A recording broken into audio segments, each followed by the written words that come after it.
Welcome to Michelle's Opinions. Today we're going to talk about Jim Carrey. Is he awakening or losing it? What is real? I got an amazing clip to share with you, and it also features Alan Watts. Everything that will be shown here is protected under Fair Use Act. The copyright is called Fair Use and is allowed for purposes of criticism, news reporting, teaching, and parody.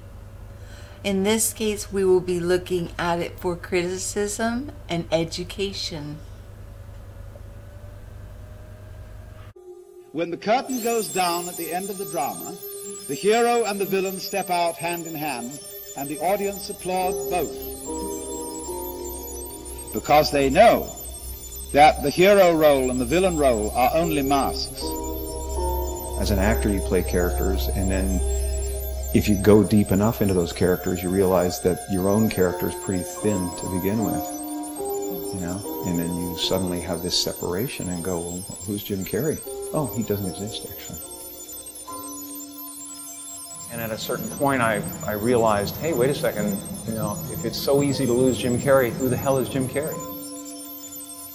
There's just a relative manifestation of consciousness appearing, and then somebody gave him a bunch of ideas. They gave him a name and a religion and a nationality, and he clustered those together into something that's supposed to be a personality.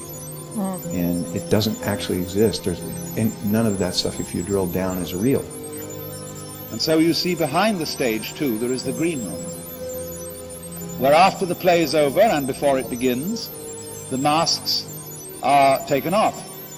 Dressing happens, doing hair happens, interviewing happens, and it happens without me, without the idea of a me. You know, it's really, you know, the fact that we are already enlightened, we're already complete, and it's just realizing that you're complete. Once you realize you're complete, then this life and everything in it becomes a play of form, something to toy with and play with and make something good out of. It's what's happening right now inside everybody is they're going, who am I? And they're depressed, you know, a lot of people, because they're trying to hold up an image in the world.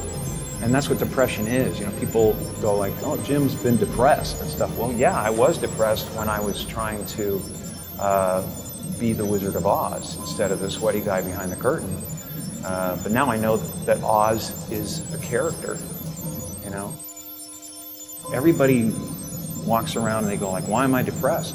Well, it's because you're trying to be something for the world, you know. And as soon as you let that go, better things happen, because they're just happening.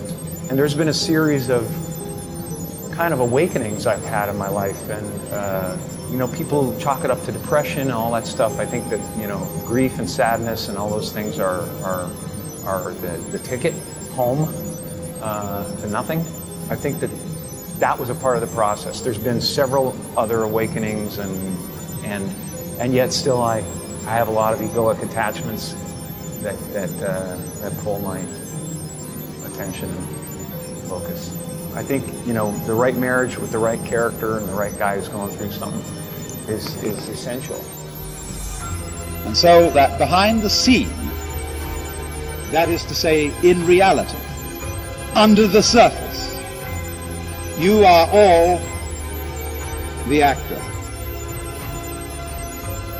Marvelously skilled in playing many parts and in getting lost in the mazes of your own minds and the entanglements of your own affairs, as if this were the most urgent thing going. But behind the scenes, in the green room, you always have a very tiny sneaking suspicion that you might not be the you that you think you are.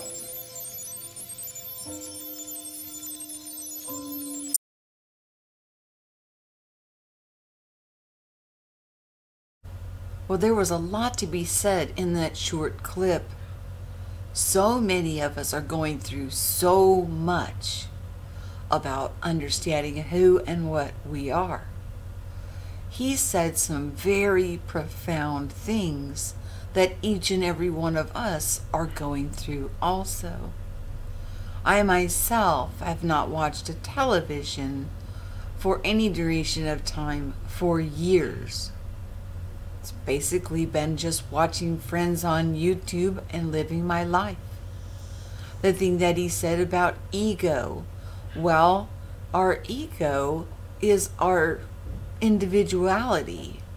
And if we don't have a little bit of ego, well, then we're all going to be cutting our hair the same, wearing the same clothes, and we won't be colorful, which will make this place very boring.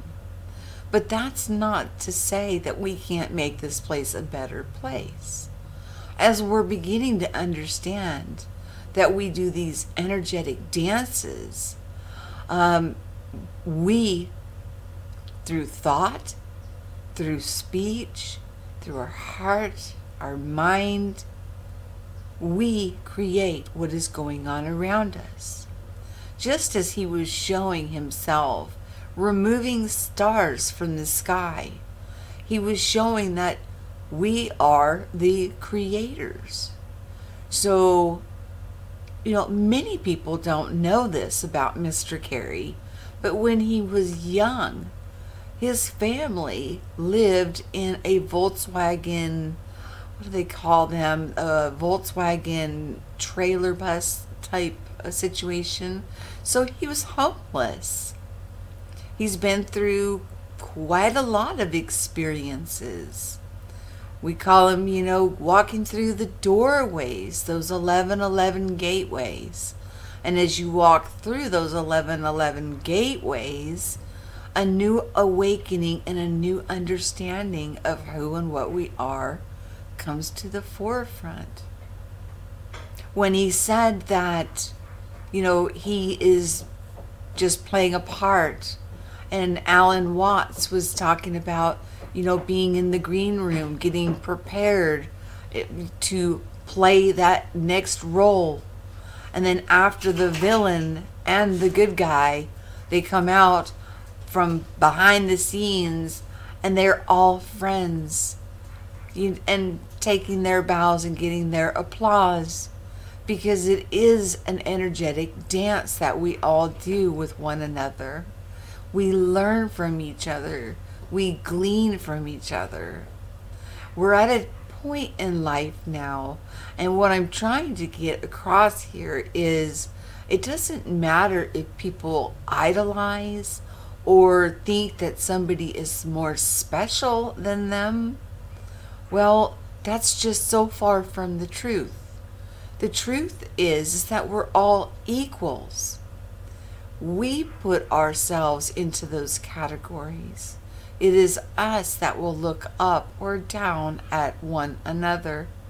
When we realize that we are one and the same, then we will create a harmonious, balanced, understanding world that we're all aiming for. So, is he losing his mind? No, I don't think so. Because as I've been through this myself, and my world was flipped upside down and inverted, and everything seemed so backwards, I felt like I was losing my mind. But it's just a part of the process to get all that old nonsense that's been filled into our heads that we're physical beings, when actually we're spiritual beings having a physical experience. So that would make everything so backwards and so inverted. There was other things that he said also, that, he's not here, but his ego gets in the way, which I kind of just touched on that. But like I said, a splash of identity is not a bad thing. It's what you do with it. Do you use the identity or the role that you're playing at this time to tear people down or to lift people up? Life is like a maze. I had that dream the other day, where I was in a maze, and at every choice that I made, I make a choice, and then when I made the choice, all of these sides turned to zeros, and then I was faced with another 2 choices. And as I made that choice, if I picked this one, all of those collapsed into zeros, like gone. And it is pretty profound to understand that this is what life is about. It's one big playground. Play the part that you want to be. Be the best version of yourself. Let's continue with breaking down this clip just a little more.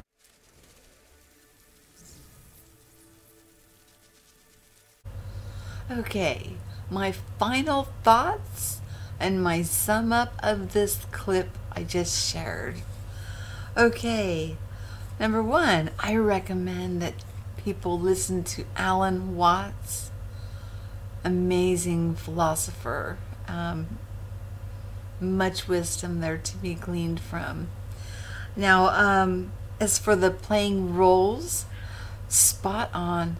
We are all playing roles. We're playing roles that we think that the world wants to see from us, instead of being who we are and being comfortable with who we are and going through the experiences and expanding our awareness and our awakening and our ascension process. Yeah, we're the actors. And he brought up a good point about being interviewed. He plays these parts, Jim Carrey. He plays these parts in these different movies, and it's like the role that he played in that movie is who is sitting there being interviewed, but it's not him. He disassociates himself from the roles because he knows that the roles are just a part that he is playing at the time. When you think about actors and actresses, that is what they are doing. But if you look at the entire world, we're all doing that to some degree or another. We're playing whatever role that we think is fitting to, look good to our neighbors, put on that bright, shiny face, that we have no troubles in the world. But that's playing a role. The more authentic that we can be, the more we're going to grow, and everybody will soon see that. Yeah, he was so spot on when he said, we're complete already. We're already enlightened. We just need to become aware of it. You are perfect already, which is said a lot on this channel as we share everything. I share everything that I get, that I learn, that comes to me in different avenues of, which some could call strange, but for me it's become a normal part of my life. But it is that we are already whole, holy. We just need to become aware of it and realize that our thoughts create, and our heart creates, and we need to create together.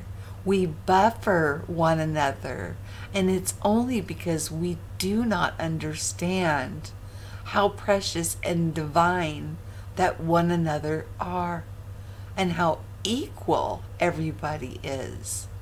There is no higher than or less than. If you start to have those kind of thoughts, raise your perspective up and look down at the world, at all the people, animals, trees, plants, this place, and see the colors as doing a dance.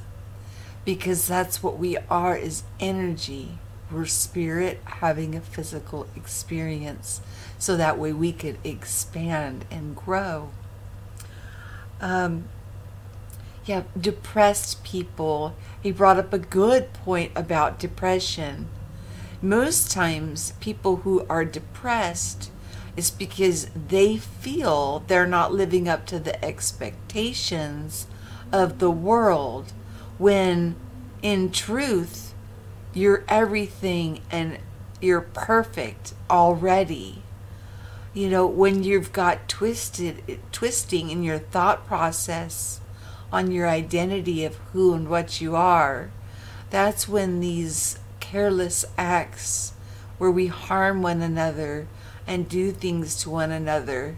But as soon as we get to the point where we realize that we're all equals, we are loved equally, we all have the ability to love unconditionally one another, then this new understanding, and it will be a new understanding to us because we're so used to duality. But with duality, even there's a lesson to be learned. But when we become self-aware and realize the divine within everybody, all you will realize, then is that if you hurt somebody else, you're going to hurt yourself. There's protection that goes as you become more aware, that comes up around you. And then when somebody tries to do something, towards you or to you, it ends up rubber banding back onto them, realizing, hopefully, that they can realize that by trying to do harm to another, they're in fact doing harm to themselves. And that would be the lesson takeaway from what some would call karma. So, and yes, the last thing I wanted to say is there was a lot of imagery of him kicking through doors. We go through many doorways, many roles in life, from student to teacher to mother, in my case, to grandmother, to wife. There's so many different labels and things to live up to, when in reality I am spirit having a physical experience, choosing those roles for my life. And so are you. So yeah, those are my final thoughts on it. I hope you guys enjoyed it. I'm going to do a little more on this to try to bring the equality back so people can understand how precious and important each and every one of us are. And always, always share what you know so we can listen and we can grow.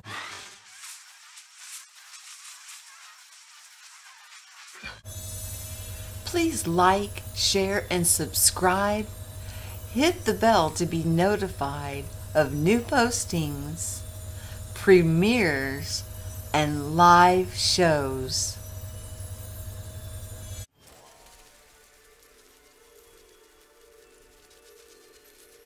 If you'd like to sponsor the channel, the links are below.